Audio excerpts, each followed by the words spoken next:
Dear viewers, मेरा नाम है मेहरान शहजाद और आप देख रहे हैं मेरा यूट्यूब चैनल जीएस एकेडमी। आज हम मैट्रिक के यूनिट नंबर 2 की बात करेंगे, जिसे चाइनीज़ न्यू ईयर कहा जाता है। चाइनीज़ का मतलब यहाँ पर चीनी और न्यू का मतलब नया, साल का मतलब ईयर का मतलब साल। चीनी नया साल, ये हमारा दूसरा चैप्टर है मैट्रिक का, जो आज हम पढ़ेंगे ट्रांसलेशन के हवाले।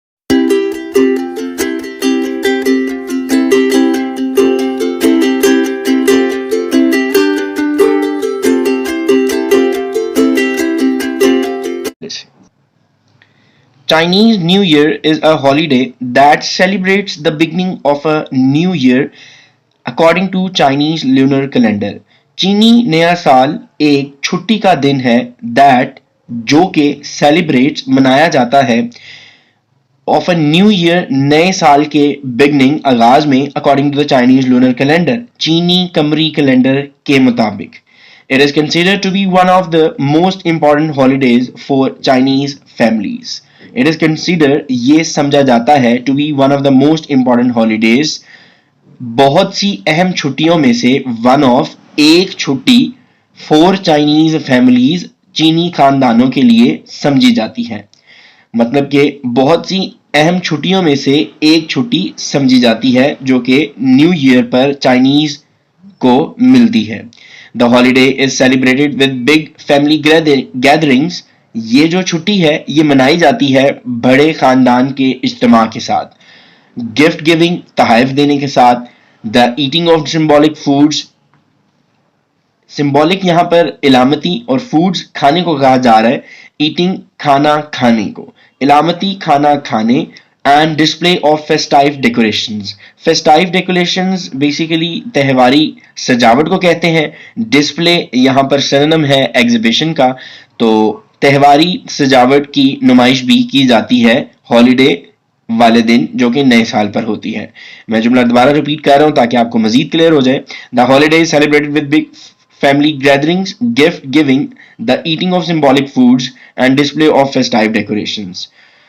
छुट्टी सेलिब्रेटेड मनाई जाती है विद के साथ बड़े खानदान के इज्तिमा, तहाइफ देने, इलामती खाने खाने और त्योहारी सजावट की नुमाइश के साथ मनाई जाती है. फोकस तमाम चीनी खानदानों की तवज्जो on bringing good luck for the new year, आने वाले नए साल या नए साल की खुशकिस्मती लाने पर होती है. And celebrating the coming of spring, coming of spring बाहर के आने को मनाया भी जाता है नए साल के दिन. In China the lunar calendar is still used to determine traditional holidays like Chinese New year.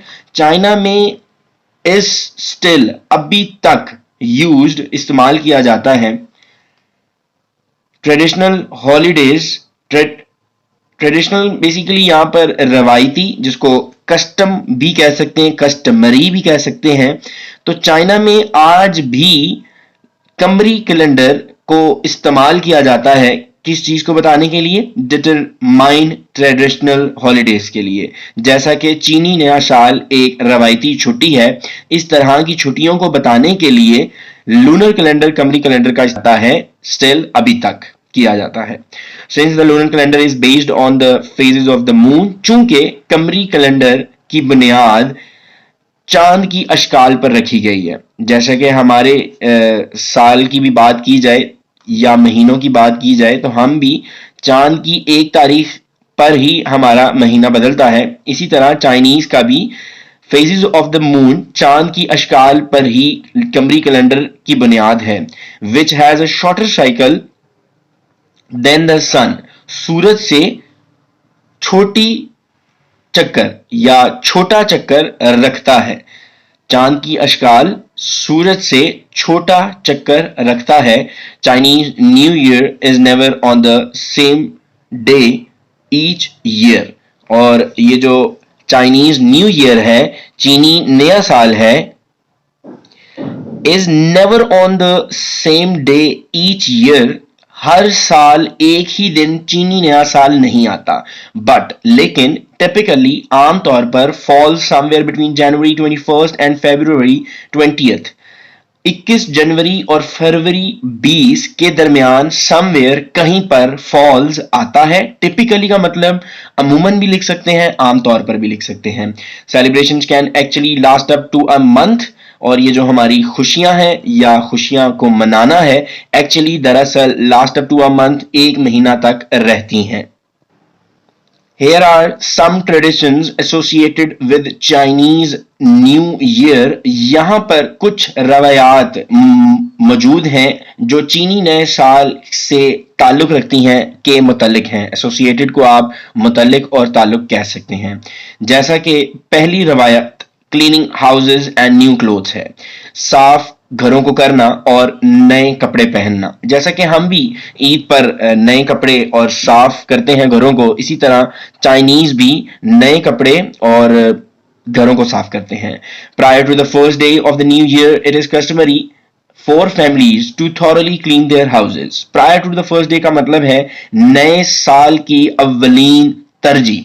First day अव्वलीन, प्रायर तरजीह। It is customary for families to thoroughly clean their houses. ये रवायत है, चीनी खानदानों की रवायत है कि वो अपने घरों को thoroughly मुकम्मल तौर पर साफ करेंगे। Doing this is said to clear out any bad luck from the previous year. ये करने से, doing this, ऐसा करने से, is said to, ऐसा कहा जाता है, clear out, साफ करने को, any bad luck, कि पिछले साल की, गुजरे हुए साल की कोई जो बदकिस्मती है वो साफ हो जाती है जब हम घर को साफ करेंगे। लाइक चाइनीज जो हैं घर को साफ करेंगे। And to make the house ready to accept good luck for the coming year, और घर को तैयार कर लेंगे आने वाले साल के लिए खुशकिस्मती को कबूल करने के लिए। तो आप जैसे कि समझ गए हैं कि वो ये कहना चाह रहे हैं कि अगर घरों को साफ किया जाए तो हम पिछले साल की जो बदकिस्मती है उसको साफ कर देते हैं, और to make the house ready to accept good luck for the coming year, और आने वाले साल के लिए खुशकिस्मती को कबूल करने के लिए घरों को तैयार करते हैं। All cleaning must be finish before new years day. तमाम सफाई सुथराई नए साल के दिन से पहले खत्म कर लेनी चाहिए। So there is no chance, ताकि कोई भी इम्कान ना रहे, ऑफ एक्सीडेंटली हादसन throwing out the good fortune of the new year. हादसन नए साल की खुशकिस्मती को फेंका ना जाए। मतलब उनका ये कहने का है कि अगर चाइनीज नए साल से पहले घर को साफ कर लेंगे तो हादसन खुशकिस्मती को, आने वाली खुशकिस्मती को साफ नहीं कर सकेंगे, क्योंकि उनका एक कॉन्सेप्ट है, उनका एक बिलीव है कि नए साल के दिन से पहले ही तमाम सफाई सुथराई हो जाए, ताकि अनफॉर्चुनेटली, मतलब कि बदकिस्मती से उनकी जो खुशकिस्मती है उसका कहीं सफाया ना हो जाए। उम्मीद है कि आप समझ गए होंगे। अगर आपको किसी भी चीज़ की समझ नहीं आती तो आप मुझे कमेंट्स में लिख सकते हैं कि सर ये चीज़ है, ये लाइन है, ये पैराग्राफ है जिसको आप काइंडली हमें दोबारा समझा दें या डिटेल में इनके मीनिंग्स या सिनोनिम्स बता दें। इंशाल्लाह मैं आपकी ज़रूर कमेंट्स का रिस्पॉन्स जल्द से जल्द करूंगा। Wearing black is not allowed to its association with death. अब चाइना में काला या स्याह पहनने की बिल्कुल भी इजाजत नहीं है, क्योंकि इसका ताल्लुक, एसोसिएशन ताल्लुक है डेथ के साथ, मौत के साथ। हाउएवर, ताहम, वेयरिंग रेड इज इनकरेज, लाल कपड़े को पहनने की हौसला अफजाई दी जाती है, as the colour is associated with warding off bad spirits. जैसा कि लाल रंग पहनना किससे ताल्लुक रखता है? Warding off bad spirits. Bad spirits बदरूहों को कहते हैं, वार्डिंग साफ करने को या भगाने को कहते हैं। मैं जुमला दोबारा रिपीट कर देता हूं। काला या स्याह पहनने की बिल्कुल इजाजत नहीं है, क्योंकि इसका ताल्लुक मौत के साथ है, कौमा, ताहम लाल पहनने की हौसला अफजाई इसलिए की जाती है जैसा कि इस रंग का ताल्लुक बदरूहों को भगाने या साफ करने के साथ है। आइए पैराग्राफ 3 की ट्रांसलेशन करते हैं। डेकोरेटिंग द हाउस, अब ये दूसरा ट्रेडिशन है कि चाइना वाले जो हैं वो घर को सजाते भी हैं. Another popular custom is to hang up signs and posters on doors and windows with the Chinese word "fu" written on them. एक और मशहूर रिवाज या रवायत ये है कि दरवाजों पर और खिड़कियों पर इश्तिहारात और इलामतें, निशानियां हैंग लटकाई जाती हैं जो कि अपना लफ्ज फू लिखा हुआ होता है उन्हीं इश्तिहारात पर और इलामतों पर. और फू का मतलब which means luck and happiness. फू का मतलब है खुशकिस्मती और हैप्पीनेस मतलब के खुशहाली. हैप्पीनेस का आगे सिनोनिम आएगा प्रॉस्पेरिटी, तो प्लीज इसको आप नोट डाउन कर लीजिएगा. प्रॉस्पेरिटी और हैप्पीनेस एक दूसरे के सिनोनिम हैं. Buying flowers for the home is also common place since they symbolise the coming of spring and new beginning. फूलों को खरीदना फॉर द होम घर के लिए इज ऑल्सो कॉमन प्लेस. यहां पर कॉमन प्लेस का मतलब आम जगह नहीं है, मामूल है.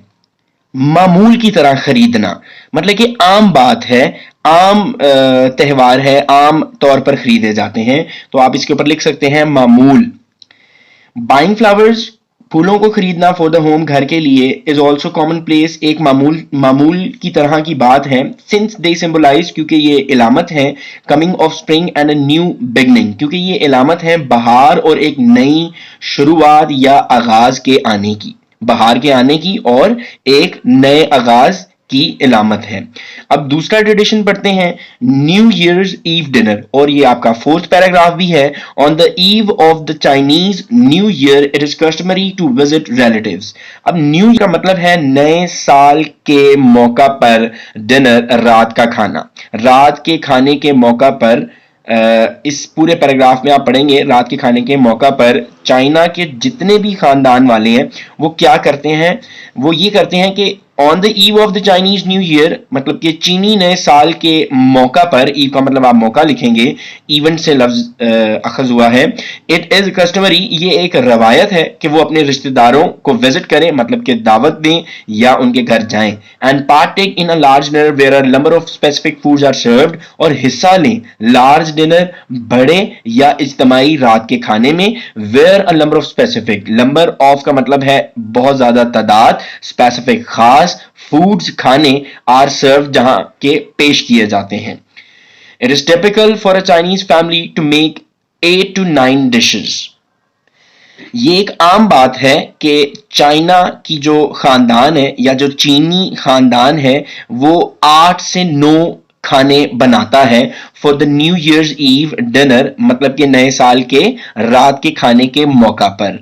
बिकॉज इन चाइनीज क्योंकि चीनी जुबान में language the word 8 means prosperity. जैसे कि मैंने आपको बताया था ऊपर कि हैप्पीनेस मतलब कि थर्ड पैराग्राफ में मैंने आपको बताया था कि हैप्पीनेस को काइंडली आप अंडरलाइन कर लें. जैसे कि इस स्क्रीन में आप देख सकते हैं ये हैप्पीनेस लिखा हुआ है. हैप्पीनेस और प्रॉस्पेरिटी एक दूसरे के सिनोनिम है, दोनों का मतलब एक ही है जिसे खुशहाली कहते हैं.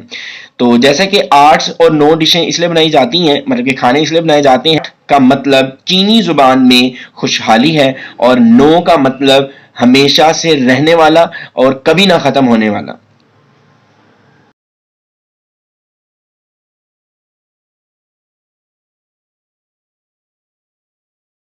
तर्जमा इस पैराग्राफ का तर्जमा करते हैं. गिविंग गुड लक गिफ्ट्स का मतलब होता है अच्छे और खुशकिस्मत तहफ देना. It is a traditional practice for adults to give children little red envelopes filled with money in order to symbolize wealth and prosperity for the coming year.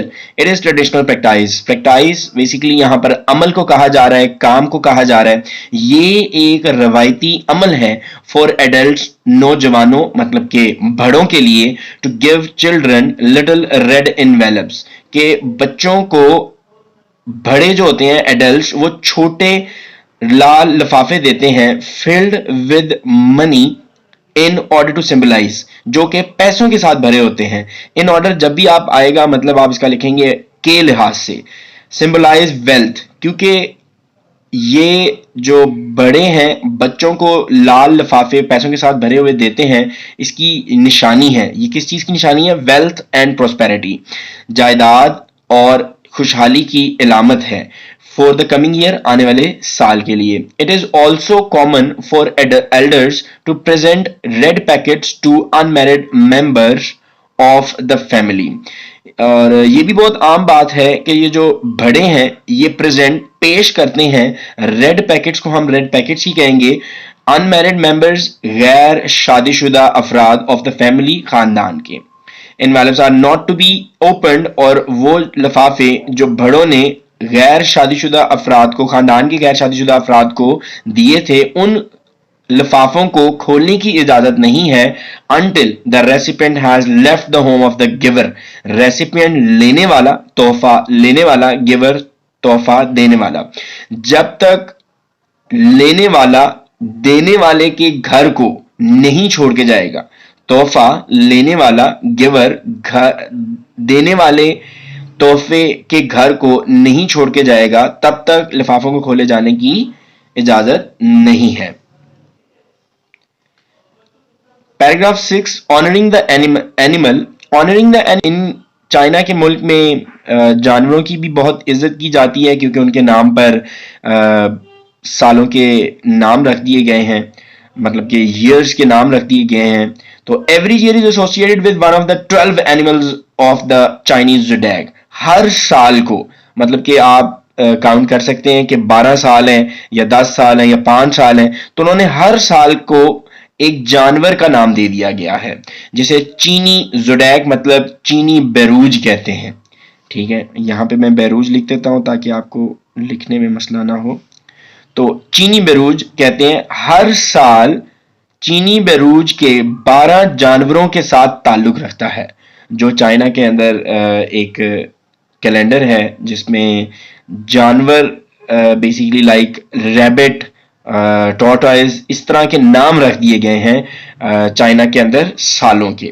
These animals are often represented in decorations, और यही जानवर अक्सर सजावट, नुमाइश, ये हमने first paragraph में भी पढ़ा था, इसका मैंने आपको सिनोनिम एग्जीबिशन बताया था, और रिप्रेजेंटेड को पेशकश कहते हैं. दीज एनिमल्स आर ऑफन, यही जानवर नुमाइश के तौर पर अक्सर पेश किए जाते हैं. Some people believe those born during the year, कुछ लोगों का मानना है, क्योंकि चाइनीज जो हैं ये इस चीज का यकीन रखते हैं, ईमान रखते हैं कि जो उसी पर्टिकुलर एनिमल, उसी खास जानवर के साल में पैदा होंगे, may have the character traits. यहां पर ट्राइट्स का मतलब करेक्टरिस्टिक्स हैं, मतलब कि खसूसियात हैं, तो उसी तरह के जानवर की खसूसियात रखेंगे, ये उनका मानना है. सम पीपल बिलीव, कुछ लोगों का मानना है, यकीन रखते हैं, ईमान रखते हैं कि those born during the year of a particular animal, उस खास जानवर के साल में या साल के दौरान जो लोग भी पैदा होते हैं, मे हैव, हो सकता है उनके अंदर उस जानवर की खसूसियात किरदार में हैव पाई जा सकें. आइए इस चैप्टर के आखिरी पैराग्राफ का तर्जमा करते हैं, जो कि 7th पैराग्राफ है. Is a time when the family should come together in order to give thanks for the year. चीनी नया साल एक ऐसा वक्त है, एक ऐसा दिन है जिस दिन छुट्टी दी जाती है. व्हेन द पीपल, जब खानदान, शुड कम टुगेदर, इकट्ठे होते हैं, जमा होते हैं, in order to give thanks for the year that has passed, गुजरे हुए साल, दैट हैज पास्ड, गुजरे हुए साल का शुक्र गुजार या शुक्रिया अदा करने के लिहाज से चीनी खानदान वाले इस नए साल के दिन पर इकट्ठे होते हैं, जमा होते हैं. एंड रेनवाइगोरेट, बहुत इंपॉर्टेंट वर्ड है रेनवाइगोरेट, और ये करेक्ट द स्पेलिंग और सिनोनिम्स दोनों में आ जाता है. And reinvigorate themselves for the coming year, और अपने आप को दोबारा से ताकतवर, मजबूत, तरोताजा कर लेते हैं आने वाले साल के लिए. देमसेल्व्स यहां पर खुद को भी कहते हैं और अपने आप को भी कहते हैं. आप का जो चाइनीज चैप्टर है वो ट्रांसलेशन के हवाले से ख़त्म हो गया है. सवाल जवाब, एमसीक्यूज और जितनी भी बोर्ड के अंदर नेसेसरी चीज़ें हैं इस चैप्टर के हवाले से आपके साथ ज़रूर डिस्कस की जाएंगी. आप मेरी वीडियोस को ज़रूर देखें, और कोई भी प्रॉब्लम है तो जस्ट लेट मी नो, आप मुझे बताएं, इंशाल्लाह उसका ज़रूर हम हल निकालेंगे. इंग्लिश की जो ट्रांसलेशन है उसमें कोई इतनी मुश्किल चीज़ नहीं है, अगर इंसान करना चाहे तो। डियर व्यूवर्स, कोई भी प्रॉब्लम हो आप कमेंट में लिख सकते हैं। मेरी अगली वीडियो देखने के लिए stay tune with my channel. अल्लाह हाफिज़।